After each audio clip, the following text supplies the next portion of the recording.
రాజీవ్ గాంధీ ఆశయాలను కాంగ్రెస్ పార్టీ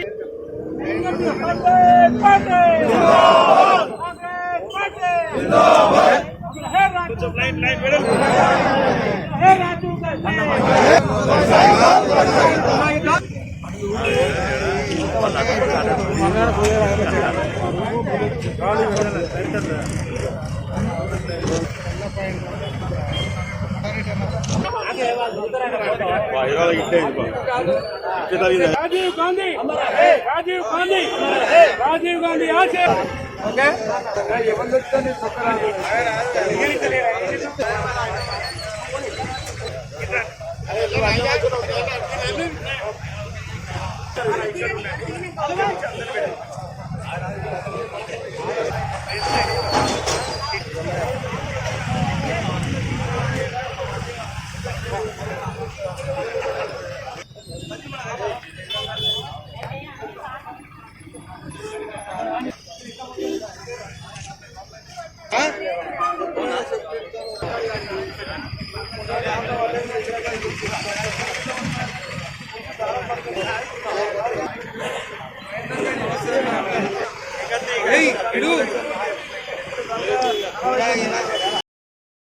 కట్టుకునే బాబుతోళ్ళు ఎవరైతే ఉన్నారో వాళ్ళకి ఇందులో ముందు కూడా ఈ 5-6 నెలలు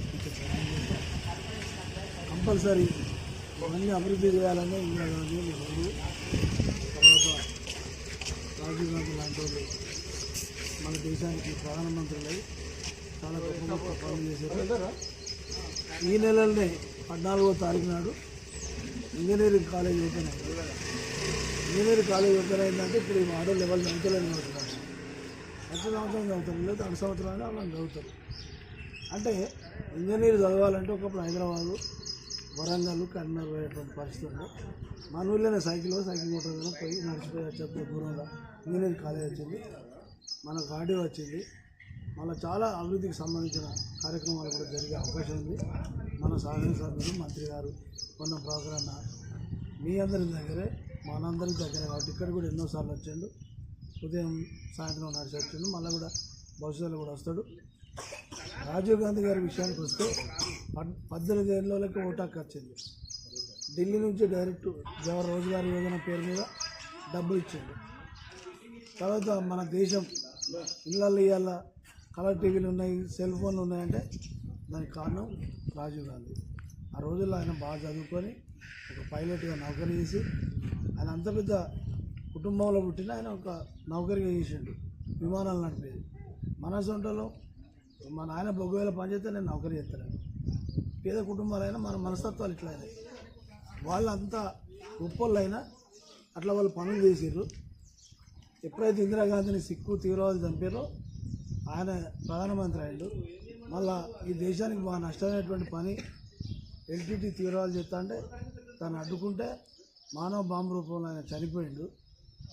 ఈ దేశానికి ఎంతో సేవ చేసినటువంటి కుటుంబం వాళ్ళది. స్వాతంత్ర ఉద్యమంలో వాళ్ళ తాత, వాళ్ళ ముత్తాతలు ఏళ్ళకేళ్ళు జైలు ఉన్నారు, లక్షలాది కోట్లాది రూపాయలు ఖర్చు పెట్టారు. ఇప్పుడు ఏదైతే రాజీవ్ గాంధీ కొడుకున్నాడో రాహుల్ గాంధీ కొన్ని వేల కిలోమీటర్లు నడుస్తాడు. మొన్నటిదాకా టీవీలలో చూసినాం మనం. ఇప్పుడు మనం అనుకుంటాను మనం ఓట్లు ఎత్తేనే అందరికి గెలుతాను, అది కూడా ఓట్లు ఎత్తే గెలుతలేరు. మనం పోయి మనం ఎవరికో ఎత్తాను, మనం అందరికీ చేయి గుర్తుకే ఓటేసినాం అనుకో, లేకపోతే ఇంకే గుర్తుగానే ఓటేసినాం అనుకో, అవి మన కళ్ళ ముందే మనకు వేసినట్టు కనపడుతుంది. లెక్క పెట్టేటప్పుడు ఇంకోలో పోతున్నాడు. అటువంటి పరిస్థితి మోడీ చేసిండు. రోజు టీవీలలో అదే చర్చ నడుతుంది, పేపర్లలో అదే నడుతుంది. అవి కూడా మీరు అన్నీ తెలుసుకోవాలి, మీ పిల్లలతో తెలుసుకోవాలి. మీ పిల్లల్ని పేపర్ చదవమనాలి, టీవీ చూడాలి. మీరు అదేదో వచ్చినాని అన్నీ సీరియల్ చూసుడు, మొగిలి రేకులు అవన్నీ బంద్ పెట్టుర్రి. అవన్నీ చూస్తే మీ ఆరోగ్యాలు ఖరాబ్ అవుతాయి. ప్రతి మన ఇంట్లో సగం పంచాలు ఉంటుంది, మన పక్కన ఉంటే ఇంట్లో సగం పంచాలు ఉంటుంది. అవి 2 కలిపితే ఒక వీడియో స్టోరీ ఉంటుంది. అంటే ఈ సందర్భంగా మీ దృష్టికి తీసుకొస్తున్నా. అవన్నీ బంద్ పెట్టి కాలక్షేపాలు వద్దు. మనకు విషయాలు ఏం జరుగుతుంది, దేశంలో ఏం జరుగుతుంది, ఊళ్ళో ఏం జరుగుతుంది, ఎమ్మెల్యే మంత్రి ఏం చేస్తాడు, మనం భవిష్యత్తులో ఏం చేయాలి, అనే విషయాల మీద ఆలోచన చేయాలని ఇవాళ సాయంత్రం 4-5 గంటల దాకా ఇట్లా వాడలలో తిరుగుతున్నాం. మీ వాడల నుంచి మొదలుపెట్టినాం. ఒకప్పుడు ఇది బొప్పరాజు లక్ష్మీకాంతరావు గారి వ్యవసాయ భూమి. మరి సర్కారే కొని ఎందుకు ఇచ్చింది? ఇందిరాగాంధీ ఆ చట్టం తెచ్చింది 1974 వెల్ఫేర్ అండ్ సంక్షేమ చట్టం తీసుకొచ్చింది. భారత రాజ్యాంగంలో సర్వసత్తాక సామ్యవాద లౌకిక గణతంత్ర ప్రజాస్వామ్య దేశం అని చేసింది. అంతకుముందు లౌకిక లేదు, అంతకుముందు సామ్యవాద లేదు భారత రాజ్యాంగం. అవి కావాలంటారు బీజేపీలు. అవి కావాలంటే మీకు ఇల్లు ఇవ్వద్దన్నట్టు, మీకు నౌకర్లు ఇవ్వద్దన్నట్టు. రోజు గంగ నీళ్ళు తాగుతూ బతుకం, మనం గంగ నీళ్ళు తాగుతూ బతుకుతాం. ఏదైతే మనం ఏ దేవుని వ్యతిరేకం కాదు. మన తల్లిదండ్రులు మనం కూడా వేమవాడ పోతాం, తిరుపతి పోతాం, సమ్మకు పోతాం, వస్తాం. అవే రోజు ఏమంటే మనం పొలాలు వెళ్తున్నాలి, నాటలు వేయాలి, ఎవరు కలగాలి, ఎవరు పని చేయాలి, ఎవరు బంగ్లాలు కట్టాలి. మనం పని చేసుకొని బతకాలి, ఇంకోళ్ళు బతకడానికి అవకాశం కలిగాలి. అభివృద్ధి పనుల నిర్మాణ పనులలో మనం ఉండాలి. మన పిల్లలు పెద్ద చదువుకోవాలి. కాబట్టి ఇక్కడ తక్కువ మంది ఉండొచ్చు ఉద్యోగస్తులు. రాబోయే రోజుల్లో చాలామంది ఉద్యోగాలు వస్తాయి. ఒక అమ్మాయి ఇప్పుడు చూసినా నేను చాలా చిన్నపిల్ల, 10th లెవెలే అనిపిస్తుంది.